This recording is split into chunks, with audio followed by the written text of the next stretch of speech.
keep hitting the down arrow, right, as we make our way through. Because Ronnie You and I can are do that, speaking. or yeah, I mean, there's a oops, I think I just cleared all the.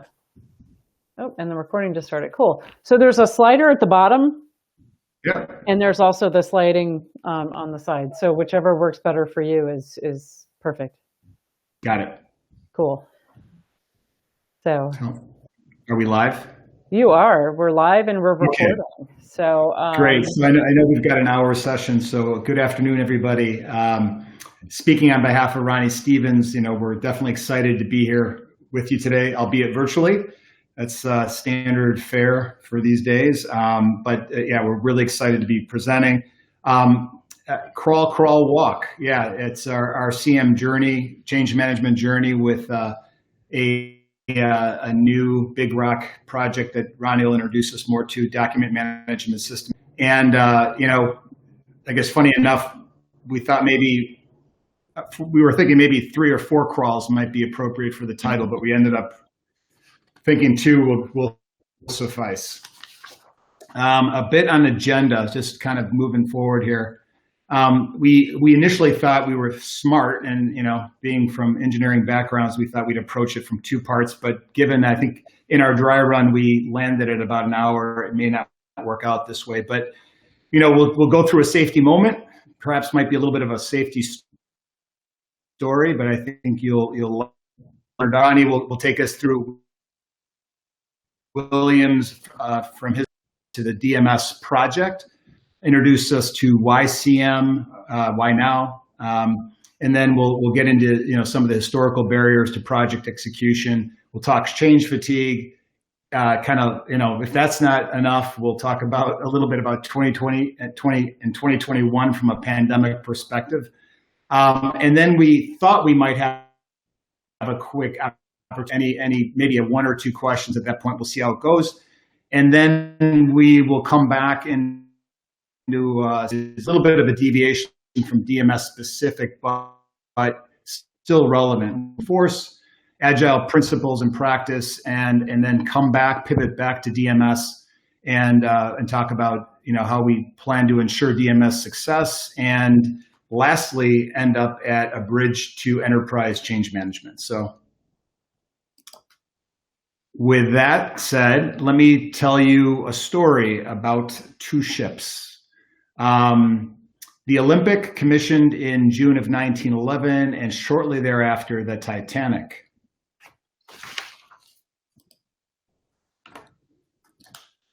And maybe before I even run much farther, in my haste to kind of get launching on the safety moment, is that for both Williams and 1898, safety is definitely ingrained in our culture. So we find it a good practice to take the opportunities when we can in presenting to insert a safety moment. So forgive us for a little bit of the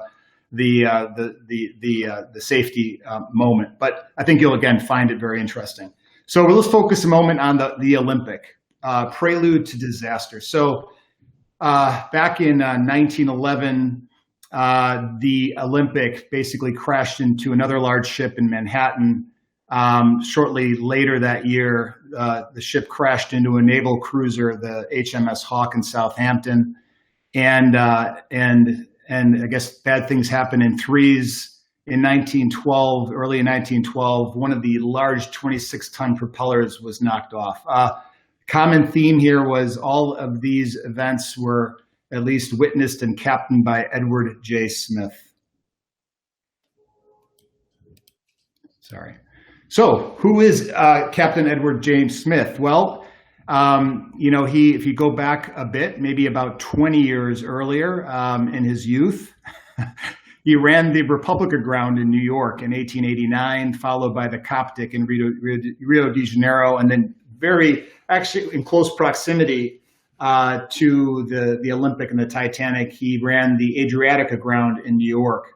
So again, who is Edward J. Smith? Well, certainly had a history of running ships too fast. If you look at this picture, the one thought that comes to mind before I move on is, don't judge a book by its cover.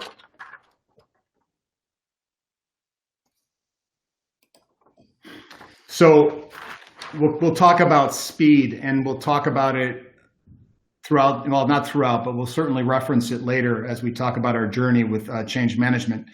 But speed at all costs, right? Speed over twice the safe speed for the conditions. That is the Titanic.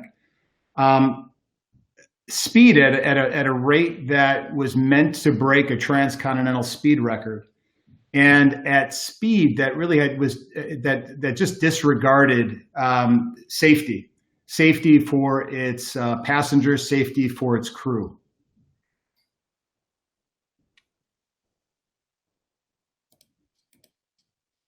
So the tragic outcome: 1,500 lives lost, and had the officers fill the lifeboats per the spec, had they been trained well enough, had they been trusting in the integrity of the original design of the lifeboats, an additional 600 plus people might have been saved. So I'll let you kind of soak on this very simple slide. It's got not much on it, but safety outweighing every other consideration. You know, arguably the safety moment or safety story I've just gone over could have been the source of an hours-long conversation on change management, right, and process excellence. Things that come to my mind are, you know, what one says and what one does can be two different things. Words matter. Are we overemphasizing speed and force in our change projects over and above the mission and vision? And are we linking principles and behaviors? So at best, the White Star Line company, in summary, their culture might have had some regard for safety, but if it was, let's agree, at best it was ambiguous. Even if the company was committed to safety, the facts are that Captain Smith and his boss, Bruce Ismay, really had their own individual agendas and principles that outweighed safety. So speed at any cost was the frame notice in the chart room of every White Star liner in 1912. So moving on, we're going to introduce ourselves formally. Martin Brandt. I am an employee of 1898 & Co.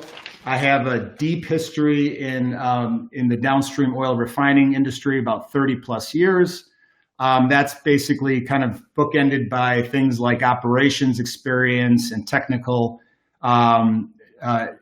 basically license or certainly technology delivery, as well as major capital project delivery, and in my most recent years, consulting. Within 1898, we are basically a sub entity to our larger parent, to Burns and McDonnell. Again, quintessential, 100% owned. I shouldn't say quintessential because we are 100% employee owned, and a fairly, I would say, a domestic, at least in the U.S., we are renowned in the engineering, procurement, and construction, basically across utilities, downstream oil, you name it, we're there. So definitely a proud organization. I'm proud to be part of it. And within 1898, we also are the consulting wing, I should say, of Burns McDonnell. And in our practice, we deliver a change management service, of which I'm also a part of. So in addition to my technical background, I'm also a certified change practitioner. I'll turn it over to Ronnie. And maybe before I turn it over to Ronnie, real quick, I got to know Ronnie last year in July of 2020, came in to help support the change management of the DMS project. And with that, Ronnie. Thanks, Martin. Good afternoon, everybody. So my name is Ronnie Stevens. So I work with work for Williams. So I've got about 28 years, so similar experience to Martin in the chemical, oil and gas, in I'll call it manufacturing industries, mainly in project management, project execution. The last 15 years here at Williams focused mainly on project execution, and the last probably 7 is project management practices, systems, tools, stage gating processes. So So I'm the business lead for what we call our document management system project here at Williams. So just a little bit to introduce kind of, if you may not be familiar. So Williams is one of the largest providers of natural gas throughout North America. Have a map there that just kind of shows some of our assets, mainly pipelines, but we also have some fractionation, gas processing, and some LNG terminals throughout the continental U.S. And 4 major offices. Our headquarters, where I'm located, is in Tulsa, Oklahoma. We have a large office, probably now our largest office in Houston, Texas, and then an office in Pittsburgh and Salt Lake City. So geographically dispersed, lots of assets. We do a lot of our growth through certainly capital project execution. But much like a lot of the energy industry, I'd say our last 10 to 12 years, a lot of that has been through acquisition. And so we started in Tulsa, Oklahoma in the early 1900s, and some of our assets that we currently operate date back to the 1950s. So just a little bit about what we are and kind of what we do. We operate kind of the large blue line you see kind of going up the East Coast is currently the largest intrastate natural gas pipeline in the U.S. So it's called Transco. So today, Williams handles and processes about 30% of the natural gas used in the United States. So we process it, transport it, and then typically send it to local utilities where it's used to heat our homes, cook our food, generate electricity. We work a lot with our customers to ensure that we have the right assets, so we're able to safely and efficiently deliver that natural gas. And one of the things we really are working on is how do we make, in today's world, I say sometimes the energy industry is a little bit behind the times. So how do we start to get ahead of that and make technology work for us as we kind of start on what I'll call our digital transformation. So really just, powering America's community in critical times, and just trying to really run our business right. So authenticity and safety-driven culture are 2 of our core values. And so kind of where Martin started with the safety moment, we thought that was relevant, and we'll kind of introduce some things there as we go through our story. But I think the other thing that makes us a little bit unique is we are at the end of the day an operating company, but we also execute projects. And so sometimes that makes us a little bit different than just an engineering and construction company. So we do that, but it's really so we can own and operate these assets safely. So DMS, and so really what we started down this road is how, starting on a digital transformation. And so really, Martin kind of talked about this, the effective execution of doing projects is, communication, coordination, and collaboration. And so for document management system, initially we focused a lot on the processes and the tools that we were going to use, because today, because of a large organization and dispersed, throughout the U.S., and I think even just as much because of our acquisitions, we kind of operated a little bit autonomously. So while we were one company, each region kind of had some best practices that we executed. And so trying to control our project data, our documents, find them quickly was a challenge. Sometimes probably the biggest thing we would find is just go to look for certain documents, and it would take hours to find that. And a lot of that just requires consistent and standard processes. So we spent a lot of time at the beginning of this, like I said, working on our processes. And the goal was that we had one system, one place where we could go and start to execute our projects. And part of this was, we needed a win for the organization, just to, how we started spending a lot of money and effort on this. And so how do we get some wins around this? Because in our world is kind of considered a big rock project. And so it's, what do we need to do to ensure that this doesn't fail? So then one of the questions we got asked a lot was, so we're going to be doing the document management system, and really kind of part of the change management philosophy, but why are we doing it? Why now? And then why is this critical? And it's just really a lot of this, you see a lot of it in the news today, it's just document management and retention is a key part, a critical part of the regulatory environment in which we work today. And so, having these records available, not just electronically, but being able to quickly find them, it's critical. Just because safety is imperative, and just a lot of the regulatory bodies today, and just for our operations teams to be able to always know that I've got the latest version of a document that I'm going to be operating in a chemical facility or a natural gas pipeline. That's just critical. And so, but historically, I would say that our organization was a little bit change resistant. And it's just, some of that was just, we've always done it this way and it's worked. And so when you start to say, now we're going to all do this one way, and what's the most efficient way? We wanted to listen and get everybody's voice. At the end of the day, we had to make some decisions around this is what we're going to do.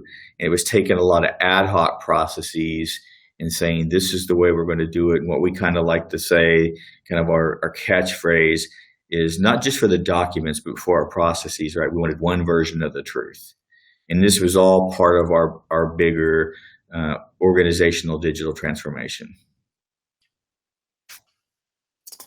So just kind of on the, so certainly why are we doing that from a safety process standpoint? But the other key piece of that is people, right? So many times, a lot of organizations, ourselves included, focused on, hey, we got this great tool, and it's gonna solve all our problems, and we'll make the processes fit that. But many times it's you might get either it's an edict or hey, it's going to save us money. Many reasons why we do this. What we really found though is that organizations do not change; it's the people. And so, how do you change the culture to ensure that people get buy-in? Because I can have a really, really good tool, but if people don't buy in, or they just feel that it's adding more work maybe up front, even though I get a lot of benefits on the back end, just sometimes there's a lot of resistance around that. And so as we looked at that, and a lot of the improvement that we have in doing this is figuring out how to get people to change the way they do their jobs and engage with the technology. In fact, we looked at some data and looked at some change management data, and 80% typically of a lot of your software projects are based on the successes. How successful does that tie to how people change and engaging people to do that? And so just making sure that not only that we thought we're mindful around that, but how do you track that? How do you track adoption, and how do you manage that, and how do you do that quickly? And so we certainly wanted to focus on the people change management side of this and understanding why, how people did this. And so as we looked at this and looked at the tools and the processes, we had a senior leader that was actually really good and said, we don't want to recreate the wheel. So there are people who do this very, very well. And we had started and stopped on this a couple times, and so just hadn't had any luck. Or just had picked some technology that didn't work. And so we reached out to some of our peers in the industry through some organizations like this, trade groups, conferences, and we ended up talking to Burns and McDonnell. And so they had a very successful digital transformation process that included document management. So we reached out to them because they were one of our contractors. We're kind of in the same space, doing a lot of same type of projects, and asked them, how were they successful? And so part of that, we shared some processes and some technology things, But a big piece that we kept hearing was they had a change management process that was critical to everything that they did. It was actually fundamental. And so as we talked to them, then they introduced us to Martin and his team in 1898 and some of the tools that they used. And the more and more that we engaged them and talked to them, we said, we want to understand how you do this and how you were successful. And it's, how do we really get someone who's been there and done that? And so, how do you hire a coach, if you will, to kind of teach us this so we don't have to start from zero? And so that's how we got introduced to both Burns and McDonnell and Martin in the 1898 organization, and really even a deep dive into organizational change management. Thanks, Ronnie. And I guess now for a ProSci slide. So given my technical background, I like accumulating and sorting through data. And certainly, as you can see from the graphic, ProSci likes it as well. And so they certainly are, as they track data, are certainly aware of the benefits of implementing change management and integrating it with conventional project management. So especially for digital transformation, the changes that, and Ronnie already cited the 80% value, probably is even higher for DMS, that when you look at the change that's involved with DMS and the benefits of it are largely, there's a software component to it, absolutely. But certainly the benefit is how people adopt that tool and how they change how they do their jobs. And certainly it's important, given the complexity of Williams geographically, the nature of how the company has evolved culturally over time through acquisition, and this goal, this overarching goal to kind of conform and get on the same page. Again, the benefit, the value, and the expected improvements is really tied to how people change how they do their jobs and how they engage with the technology. So, and then certainly with a company as at least as diverse as Williams, these company-wide initiatives that don't design for and track individual adoption and usage usually fall short, right? They usually fall short and they take too long to execute. Obviously there's a money, there's a budget, there's a time component to it. And as Ronnie has already said, they've committed to organizational change management for DMS. It's a significant part of the project. And it's a realization that at the end of the day, the people are going to be expected to do their jobs differently. Lastly, I'd be remiss not to just state the obvious. I mean, both PM, project management, conventional, and change management are employ an integrated set of tools and processes, a set of disciplines that are common to both. But certainly on the project management side, these processes and tools are probably more well known. But certainly on the change management side, there's formal processes as well, right? There's phases, there's individual milestones that we can track, and very specific plans that we need to integrate with the overall project plan to be effective. And so if done correctly, we are looking at, how quickly can we get people up and running on DMS? And it's not just, again, the system, but in their new roles, and how many, how deeply. So, there's been some thought, at least, to how to meaningfully roll out this big rock project and taking some reasonable steps. One that's, largely focused right now within a subset of the project execution organization, but eventually will bleed out into the rest of the enterprise. And so we will be looking to track that buy-in and make sure that adoption and usage is enterprise wide. And then ultimately, how well are the employees at Williams performing compared to what was expected? So, I guess to kind of leave this slide behind, Williams certainly historically has treated implementation of projects like DMS as IT projects.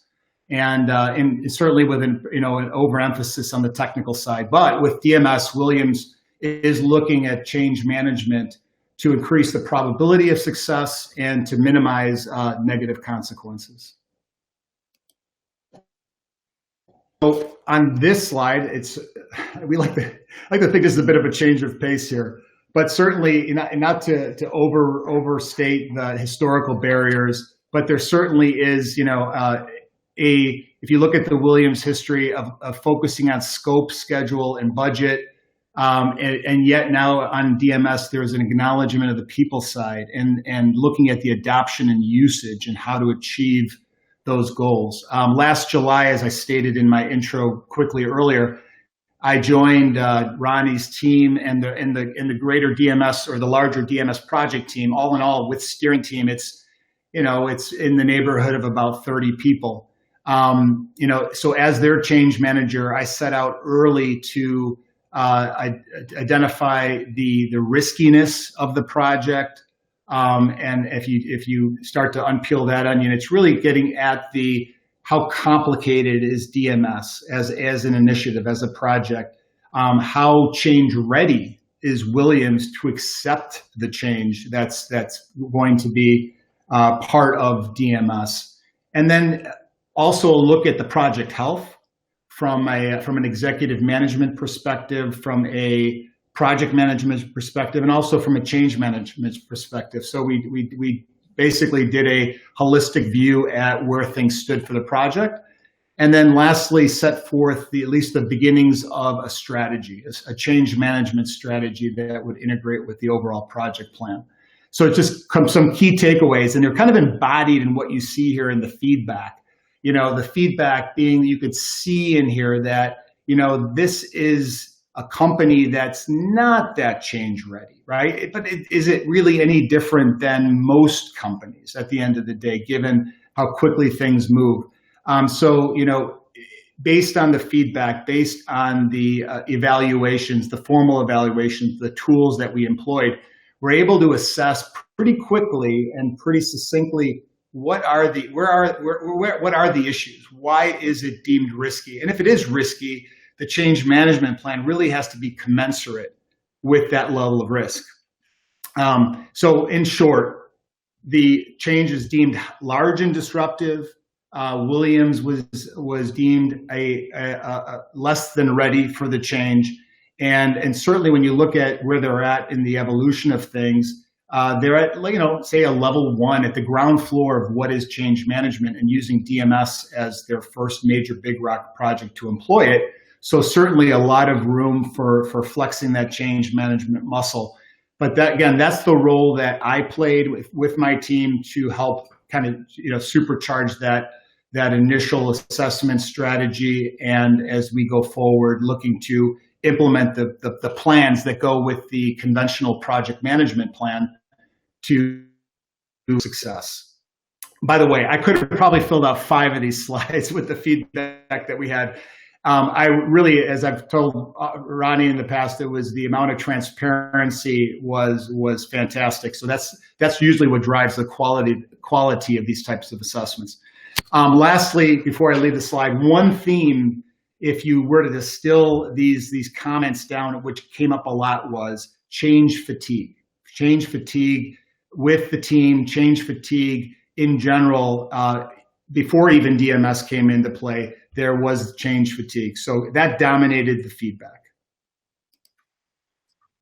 So, yeah, Ronnie and I are here to say, change fatigue is real, right? In general, why is our bandwidth, for managing change so much smaller? It feels like, right? The word saturation comes in, whether it's the economy, whether it's the elections. I know COVID, the pandemic certainly gets a lot of mileage. We'll certainly talk to that a little bit more. But, so we are currently saturated, and we feel it, right? We feel it in how we even work for big rock projects like DMS, whether we're constantly in virtual meetings. Those virtual meetings go back to back. There are a lot of good tips on how to soften those days, but certainly that's how we interact.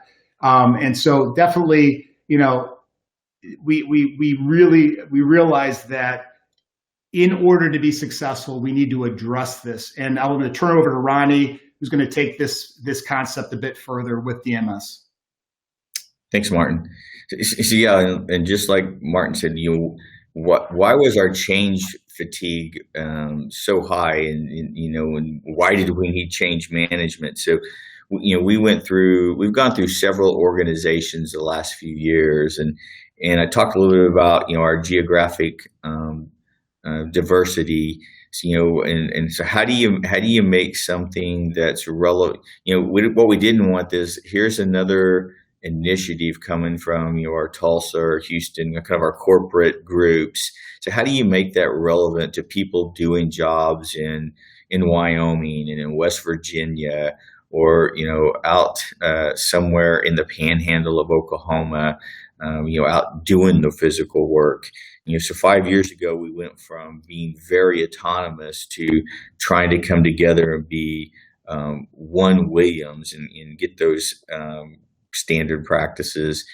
And we tried it before and failed. We tried twice actually before and failed. And so we actually just had a reorganization about 4 months before Martin joined the team. And so, so a lot of that just, here we go again. Is this just another flavor of the month? And how do we do that? And just lots of other competing initiatives. So we're currently replacing our ERP system and our project estimating system. So just another, along with just capital projects. So a lot of other competing initiatives, and just a lot of feedback from the team that you saw one of those things on the slide there. One of the call outs is, this is my second manager in 3 years. So just organizationally, a lot of churning. And so part of this was just, how do we change our culture, right? All of this comes down to making a cultural change. And in general, we're slow. We're not Google in that. We kind of were a little bit like that, in that we wanted people to be creative and kind of solve some problems with some enterprise guidance, or some maybe corporate headquarter guidance, to where we just started to find out we really needed to be consistent and aligned on a handful of things. And document management and our digital transformation was certainly one of those things. And so, kind of back to the safety moment that Martin started with, making these changes is tough. It doesn't happen overnight. Kind of like turning the Titanic. Even when they saw the problems, it's such a big ship and it's got so much momentum. Sometimes it's just hard to change, even though you want to change. People agree you want to change.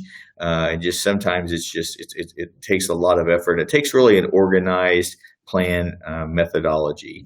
And so we just really said, in spite of all this fatigue, we have to get this right.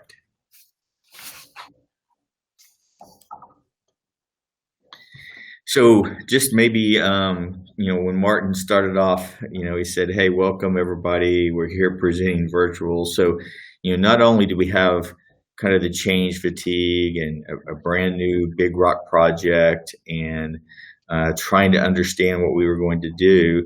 So, obviously then you had 2020 and still in 2021, just, COVID-19 hitting, changing our work practices, our lives, just how we do business, not just here, but globally.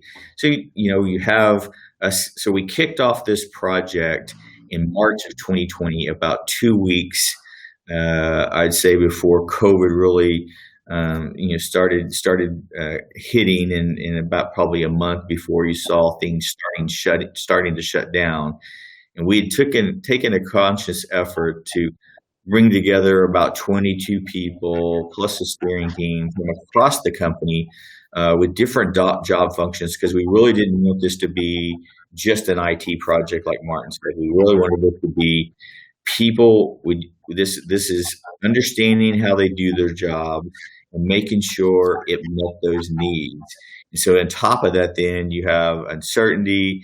distraction, people, not just worried about themselves, but family members, friends, loved ones, potentially being exposed. Uncertainty at that time, certainly in early 2020, when March, when we kicked this off, about not even knowing what to do, probably some lack of focus, trying to learn early on how to work remotely. For us, we use Microsoft Teams, and everybody trying to become better at that. And then certainly, we had a lot of people working remotely, but also Williams, because we're in the energy and natural gas business, we are considered, or at least some of our workers are considered essential workers. So not only do we have people working remotely and trying to figure things out, but we still had people coming to work every day. And so as we kicked off the project, and you think about kicking off a new big rock project and getting a team organized, and, all the things that we've all dealt with, the last 15 months, how do you make that successful? And we started out, just kind of like you normally would. Let's start working on some responsibilities and requirements. And what we quickly found, though, is just people didn't know each other. You didn't have the normal interaction because you're in the room. Some people wouldn't participate. So we actually took a step back, and as simple as it sounds, just engaging people.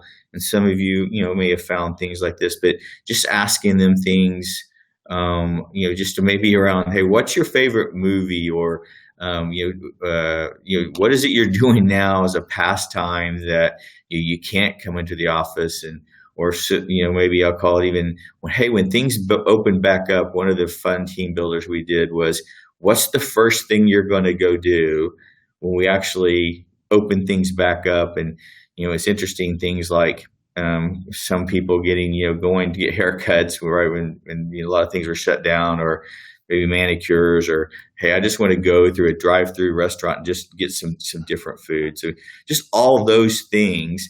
But I think also what that really helped us do was slow down. So if we talked about maybe going too fast, and I would say, us, like nobody, no other different than other companies, there was some pressure to, hey, let's really get this thing kicked off and started. But I think what it really helped us focus on was getting to know each other, really focusing on the requirements and understanding them and getting people's perspective. But in order to do that, right, we had to do a little bit of team building so that there was trust.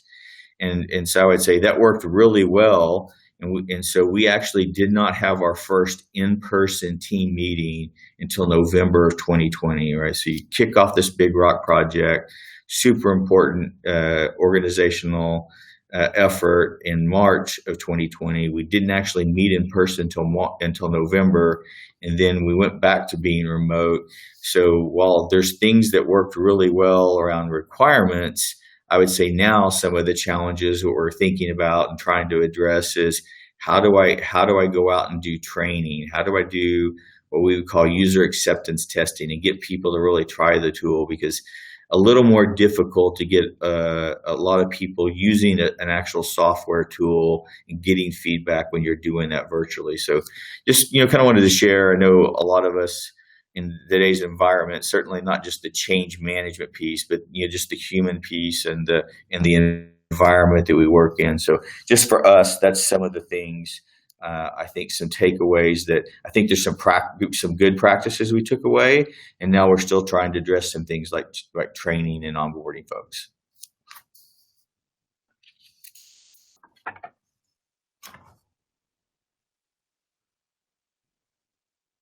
Based on how we set up the talk, we left a little cushion in here in between. I know we're at the latter third of our talk, but we can take right now maybe one or two. If not, we'll just keep going. I'll let you tell me which direction to go, Ashley. Awesome. Well, thank you. And we had a couple of questions. Did you ever consider moving beyond document to content management to allow users to get the specific content they need, no matter what document it may reside in? And thank you, Adam, for the question. So maybe I'm not when you say content management. So for us, what I would say is, so we certainly focused on documents, records. We have a lot of so we do have a lot of content. I'll say around metadata or project specific data. When you fill out templates, you do get some content. But I'd say that's certainly on our roadmap. But on day one, it was, we're so inconsistent today on how we manage documents, even creating an enterprise-wide document naming convention, that our focus was, let's get documents done and get it done really, really well.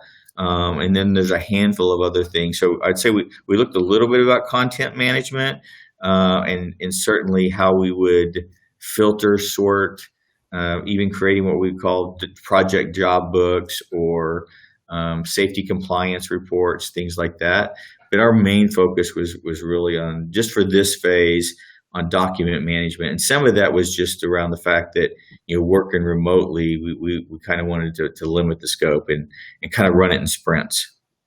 Got it. Great. Okay. Adam, did that answer your question? You can throw it in the chat. Yes, I guess so. He said that's a good approach. All right, super. If anybody else want to throw in a question as we're zooming along here, raise your hand or type it into the chat. Give you folks a second to do that.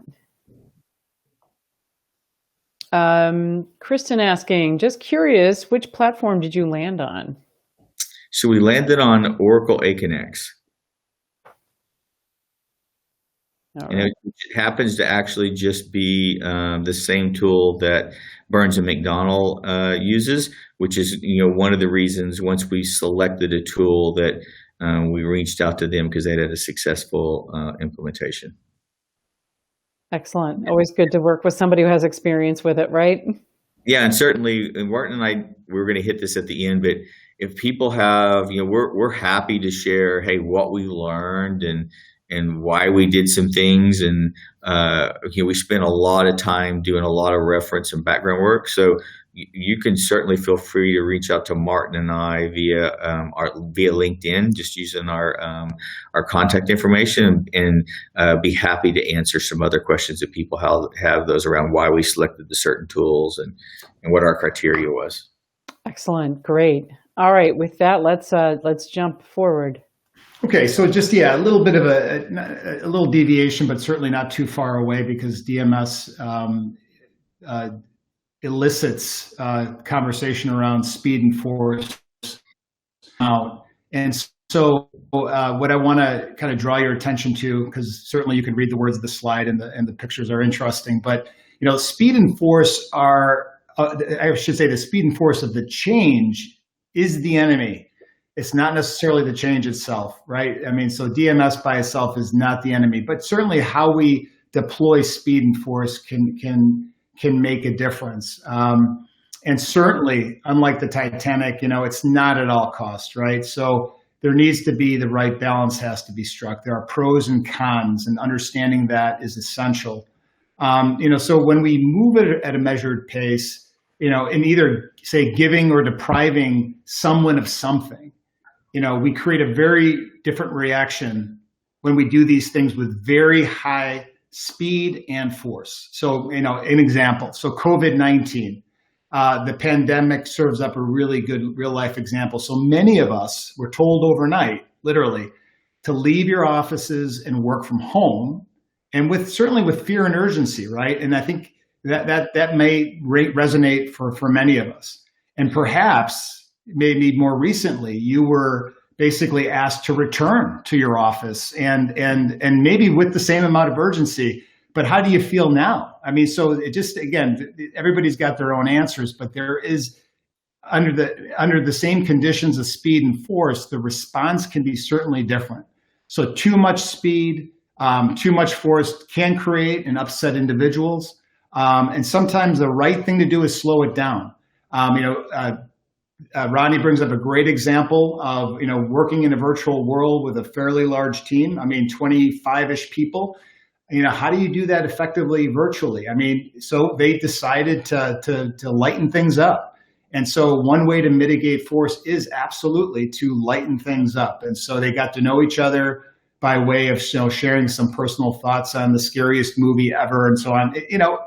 If that's what it takes, I think it's the level of effort and the benefit from that are totally make total sense. And then lastly, we have to realize, past negative experiences accumulate. So within the world of DMS, Ronnie noted that they've tried it before. And a lot of the people that are on the team have seen it and have seen it fail before. So again, speed and force have to be commensurate with the change and with the frontline staff. And so anyway, again, the point is balance and striking the right balance. This next slide, no title, just graphic, but certainly does require a brief description. So if you look at the list on the left of the chart, the executives down to the frontline staff, the graphic is to imply, and it's probably not far from reality, that management is focusing on change, right? They're spending months, perhaps, debating change within their organizations. And if you take it down to the frontline staff, it's, these are the people that live and breathe, right? They live and breathe running the business. And let's be honest, I think most people at that level prefer business as usual. So again, one way to mitigate, we've talked about change fatigue, we talked about saturation, is kind of, again, recognizing the balance between the need for change and the need, to make the business or keep the business on track, to maintain business as usual. So again, there is that harmony that we're trying to find. And the recognition, I think that it seems obvious. Again, it's not too far from the truth that you can almost see executive management debating, devising for months and not allowing for the time for the frontline staff to make that change. So, again, there is a better approach, one that basically says, hey, what's the likely emotional response going to be? Fill in the blanks from DMS, right? From rolling out DMS enterprise wide across, from the West Coast to the East Coast, inclusive of the Gulf Coast. What's that going to feel like to people? Does the frontline staff, do they have sufficient time to adopt the change? Again, not just the tool, not just the Oracle Aconex software, but the business practices that also change along with it. What's the right amount of force? There is a need to get, the business on track. And what are the appropriate number of communication channels to leverage? And don't say emails, right? I'm saying it because, that from in my development as a certified change practitioner, and it, even if you weren't a certified change practitioner, you realize people don't read your emails, or at least if they do, that it's usually the shorter the better to make a point. But certainly when you're communicating a change like a new digital transformation as with respect to document management, you don't use emails. So we're in the world of using, Microsoft Team town halls. There's certainly face-to-face when things are more open again. There's certainly face-to-face town halls. There are SharePoint sites that we're leveraging for DMS. So again, it's the channels, it's the frequency, the 5 to 7 times rule of hearing things over and over. People need to understand, the why of DMS and why now, So certainly that's an important aspect of managing speed and force. And then also understanding who are the best messengers. At some level, certainly executive management, as we know, can tell and explain the vision of DMS and or any other big time project like that within their own organization. But when it comes to adapting at the frontline staff level, it's likely to be their immediate supervisor that should be explaining to them, what the changes are and why they should be adopting those changes. So, again, for DMS, we're certainly looking to, pull in all of those lessons learned, all those good practices into going as we go forward, in the past and as we go forward. And certainly, as I've come to learn, you cannot outpace the frontline staff at Williams. They will pull you back in a hurry if they're not comfortable. So, as we talk about change saturation, change fatigue, or the saturation, imparted by change, there are principles, there are ways more. I guess what I want to share with you in this slide is a bit more tangible type of principles that we can leverage to lessen the impact of the fatigue and the saturation. And how do we prevent burnout?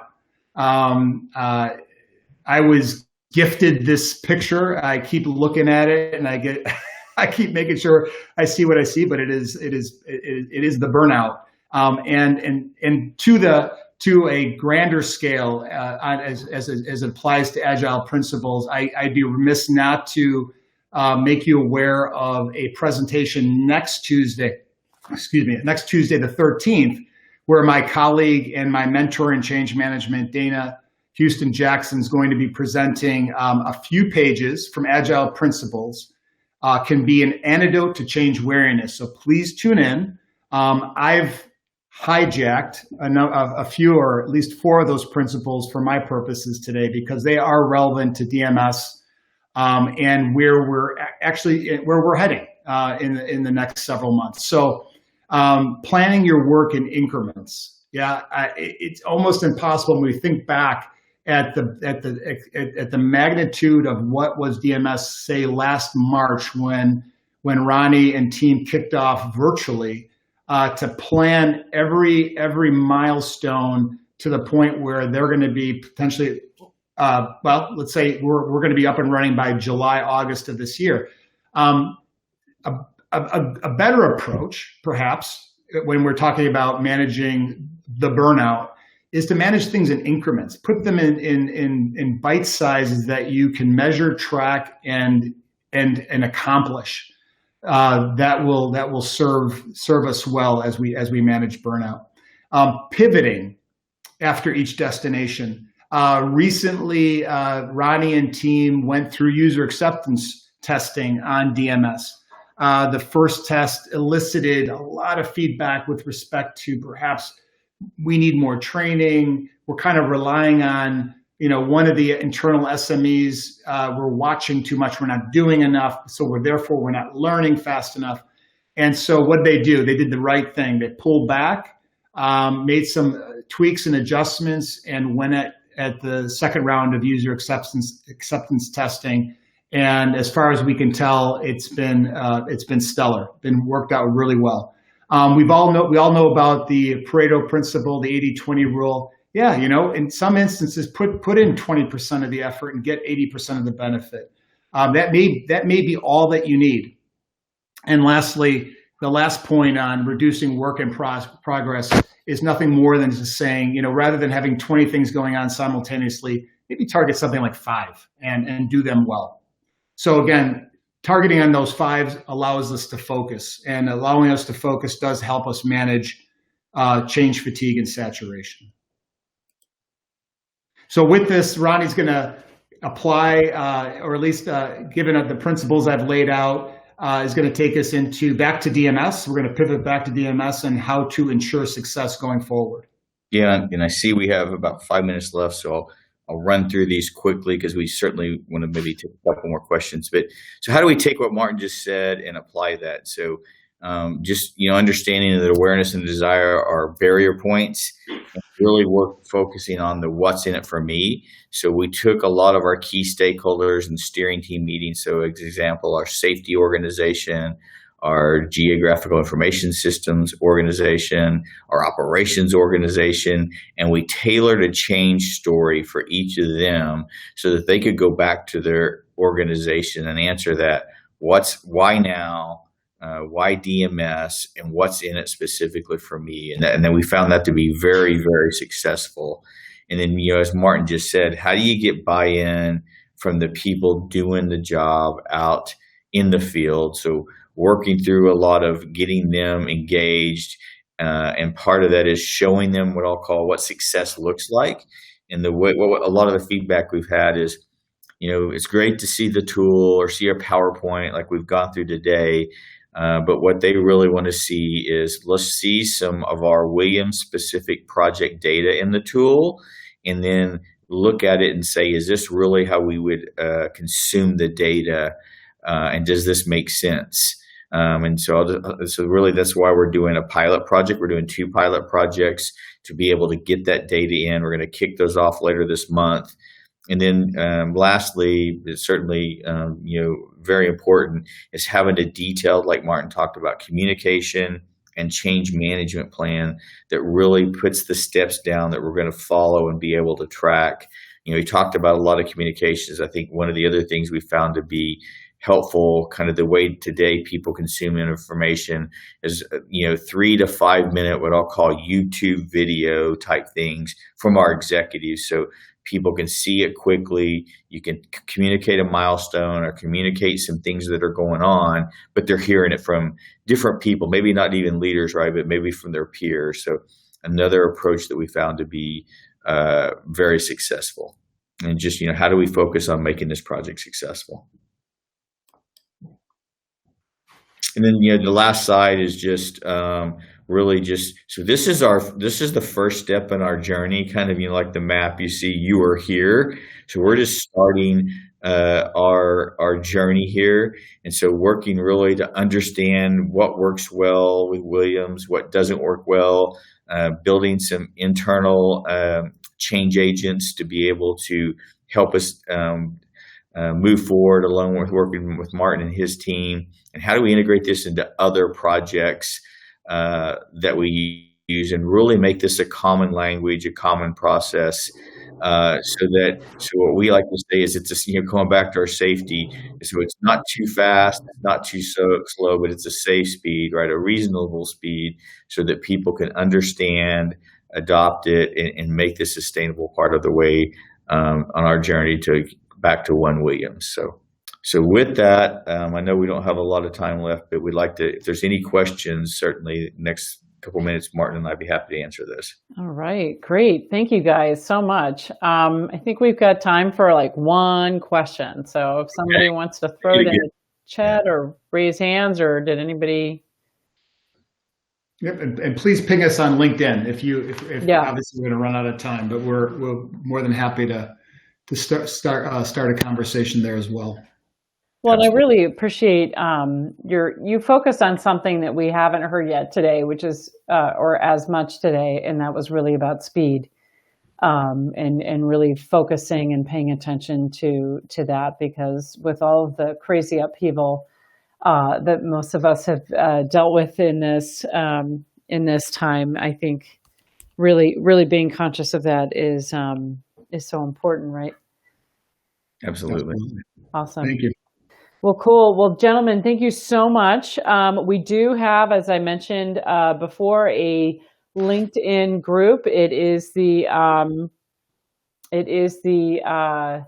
Utility Change Management group, and we are going to actually take all of the questions that have been asked so far throughout the session and ask our speakers to reply to those, and we'll be posting those on that group so that we can have a little bit more of an exchange there. So make sure you're in that group, and we'll send out some more information about that right after this today's sessions. So thanks, gentlemen, so much. We really appreciate your time and your input on this.